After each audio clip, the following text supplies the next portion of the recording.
ಮುಂದಿನ function identity function ಅಂತ ಹೇಳಿ. ಈ ಐಡೆಂಟಿಟಿ ಏನಪ್ಪ ಅಂತ ಹೇಳಿದ್ರೆ ನೀವು ಏನು ಇನ್ಪುಟ್ ಕೊಡ್ತೀರೋ ಅದೇ ಔಟ್ಪುಟ್ ಬರುತ್ತೆ ಅಷ್ಟೇ, ಸರಿನಾ. ಡೆಫಿನೇಷನ್ ಏನಂತ ಹೇಳಿದ್ರೆ it's a function which maps real number two real number. So by y or f of x being equated to x for each x belonging to R. ಸರಿನಾ. ಇದನ್ನು ಇನ್ನೊಂದು ರೀತಿ ನಿಮ್ಗೆ ಗಿಡ್ಸ್ ಹೇಳ್ತಾ ಇದ್ದೀನಿ ಇಲ್ಲಿ. ಸೊ ಇಲ್ಲಿ ನಿಮ್ಮ ಐಡೆಂಟಿಟಿ ಫಂಕ್ಷನ್ ಇದೆ ನೋಡಿ, ಆಯಿತಾ. ಸೊ ಹಲವಾರು ಇನ್ಪುಟ್ ಕೊಡ್ತಾ ಇದ್ದೀವಿ, set A set B input ಕೊಡ್ತಾ ಇದ್ದೀವಿ. Set A is your input set and set B is your the range and all of that. Graph ಬಗ್ಗೆ ಆಮೇಲೆ ಮಾತಾಡೋಣ. ನಿಮ್ಮ domain that is the input values are 1, 2.3 and apple. So ಇವೆಲ್ಲನೂ ನಾವು identity function ಕಳಿಸ್ಕೊಂಡು, ಆಯಿತಾ, ಅದನ್ನು ಸೆಟ್ ಬಿಯಲ್ಲಿ ಸ್ಟೋರ್ ಮಾಡ್ತಾಯಿದ್ದೀವಿ. Set B is your range.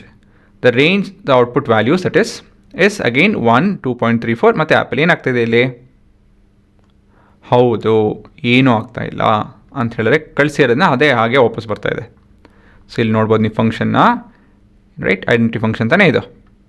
ಇಲ್ಲಿ ರಿಟರ್ನ್ ಏನು ಮಾಡ್ತಾಯಿದೆ ನೋಡಿ, ಎಕ್ಸ್ ಅಂತ ಇನ್ಪುಟ್ ತೊಗೊಂಡು ಎಕ್ಸ್ನೇ ವಾಪಸ್ ಕಳಿಸ್ತಾ ಇದೆ. That's all. ಅದೇ ನಿಮ್ಮ ಐಡೆಂಟಿಟಿ ಫಂಕ್ಷನ್, ಸರಿನಾ. ಸೊ ಇಲ್ಲೊಂದಷ್ಟು ಹಲವಾರು ರಿಯಲ್ ವ್ಯಾಲ್ಯೂ ನಂಬರ್ಸ್ ಉಪಯೋಗಿಸ್ಕೊಂಡು, ಆಯಿತಾ, ರಿಯಲ್ ನಂಬರ್ಸ್ ಉಪಯೋಗಿಸ್ಕೊಂಡು ಈ ಗ್ರಾಫ್ ಪ್ಲಾಟ್ ಮಾಡಿದ್ದೀವಿ. ಈ ಗ್ರಾಫ್ ಏನು ನೋಡ್ತಾ ಇದೆ ಅಂಥೇಳಿ ಅರ್ಥ ಮಾಡ್ಕೊಳ್ಳೋಣ ನಾವು ಇವಾಗ.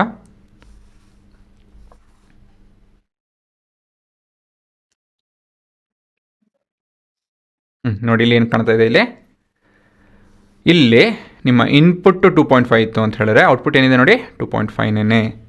5 ಇತ್ತು ಅಂತ ಹೇಳಿದ್ರೆ ಇಲ್ಲಿ ಔಟ್ಪುಟ್ಟು 5ನೇ. -2.5 ಇತ್ತು ಇನ್ಪುಟ್ಟು ಅಂತ ಹೇಳಿದ್ರೆ ನಿಮ್ಮ ಔಟ್ಪುಟ್ ಏನೋ -2.5ನೇ ಅಲ್ವಾ. -10 ಅಂತ ಹೇಳಿದ್ರೆ -10ನೇ. ಏನಾಗ್ತಾಯಿದೆ ಇಲ್ಲಿ, ನೀವು ಏನೇ ಇನ್ಪುಟ್ ಕೊಟ್ಟರು ಅದೇ ಔಟ್ಪುಟ್ ಬರ್ತಾಯಿದೆ. So this is what here we have defined it as identity function, ಸರಿನಾ.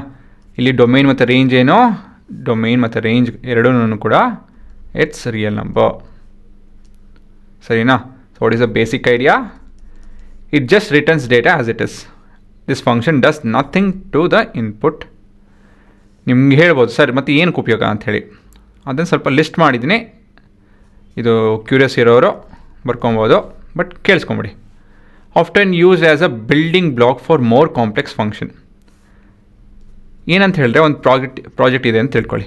ಈ ಪ್ರಾಜೆಕ್ಟ್ನ ನಾನು I will break it down to 4 different pieces, ಸರಿನಾ, ರೈಟ್.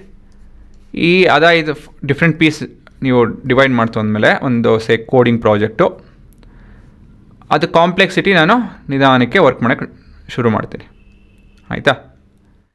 ಸೊ ಇದನ್ನು ವರ್ಕ್ ಮಾಡಾದ್ಮೇಲೆ ಇದನ್ನು ವರ್ಕ್ ಮಾಡಾದ್ಮೇಲೆ ಇದನ್ನು ವರ್ಕ್ ಮಾಡಾದ್ಮೇಲೆ ಇದೆಲ್ಲ ಸರಿನೇ. ಬಟ್ ಇವೆಲ್ಲ ವರ್ಕ್ ಮಾಡಬೇಕು ಅಂತ ಹೇಳಿದಾಗ ಏನಿರುತ್ತೆ ಅದರೊಳಗಡೆ? It is a place holder which is held by identity function ಅಂತ ಹೇಳಿದ್ರೆ ಅದೇನು ಮಾಡಲ್ಲ. So they are basically place holders. ಅದೇ ಒಂದು ಹೆಸರು ಕೊಟ್ಬಿಟ್ಟು ಅದನ್ನು ಸುಮ್ಮನೆ ಅದು ಬಿಟ್ಬಿಡ್ತೀರಾ. ರಿಟರ್ನ್ ಆರ್ ಅಂತ ಹೇಳಿ ಏನು ಮಾಡೋದಕ್ಕೆ ಹೋಗ್ಬೇಡಿ, ಅಲ್ಲೇನು ಬರುತ್ತೆ ಅದು ಸುಮ್ಮನೆ ಕಳಿಸಿ ಅಂತ ಹೇಳಿ.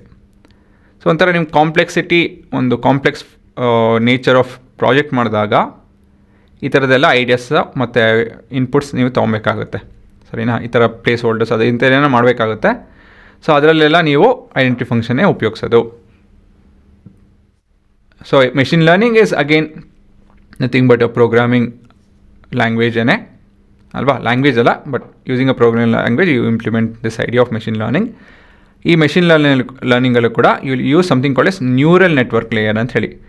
ಈ ಮಾತಾಡೋವಂಥ ಚಾಟ್ ಬಾಕ್ಸು ಮತ್ತು ಇಮೇಜ್ AI ಅಂತಲೇ ಹೇಳಿ ಏನೇನೋ ಎಷ್ಟೊಂದು AI ಬರ್ತಾ ಇದೆಯಲ್ಲ, ಅದೆಲ್ಲ ಯಾವ್ದು ಬೇಸ್ ಅಂತ ಹೇಳಿದ್ರೆ ಈ ನ್ಯೂರಲ್ ನೆಟ್ವರ್ಕ್ ಉಪಯೋಗಿಸ್ಕೊಂಡೆ, ಆಯಿತಾ. ಅದರಲ್ಲಿ ಆ್ಯಕ್ಟಿವೇಷನ್ ಫಂಕ್ಷನ್ ಅಂತ ಹೇಳೋದು ಒಂದು ಇಂಪಾರ್ಟೆಂಟ್ ಟೂಲ್ ಆರ್ ಇಂಗ್ರೀಡಿಯಂಟ್ ಹೇಳ್ಬೋದು, ಸರಿನಾ. ಈ ಆ್ಯಕ್ಟಿವೇಷನ್ ಫಂಕ್ಷನಲ್ಲಿ ಅಕಸ್ಮಾತಾಗಿ ನಮಗೇನು ತಿಳಿತಾ ಇಲ್ಲ, ತಕ್ಷಣಕ್ಕೆ ನೋಡೋಣ ಏನು ಕಾಂಪ್ಲೆಕ್ಸ್ ಫಂಕ್ಷನ್ ಹಾಕೋದು ಬೇಡ ಅಂತ ಹೇಳಿದಾಗ will use identity function. So ಇಲ್ಲೂ ಕೂಡ ಹೌ ಇಸ್ ಇಟ್ ಬಿಹೇವಿಂಗ್, ಏನೇನು ಉಪಯೋಗಿಸ್ತೀವಿ ನಾವು ಐಡೆಂಟಿಟಿ ಫಂಕ್ಷನ್ ಐಡಿಯಾನೇ ಉಪಯೋಗಿಸ್ತಾ ಇದ್ದೀವಿ, ಸರಿನಾ. ಯೂಸೇಜ್ ಬಂದು ಅದು ನಿಮಗೆ ತಕ್ಷಣಕ್ಕೆ ತಿಳಿದೇ ಇರ್ಬೋದು, ಆದರೆ ಹೋಗ್ತಾ ಇಟ್ ವಿಲ್ ಮೇಕ್ ಸೆನ್ಸ್. ನಿಮ್ಮ ಕಾಂಪ್ಲೆಕ್ಸ್ ಚಾಲೆಂಜಿಂಗ್ ಪ್ರಾಬ್ಲಮ್ಸ್ ಬಂದಾಗ indirectly you will use identity function, ಸರಿನಾ. ಹಾಂ, ನೋಡ್ಕೊಂಡು ಬರ್ಕೊಳ್ಳಿ.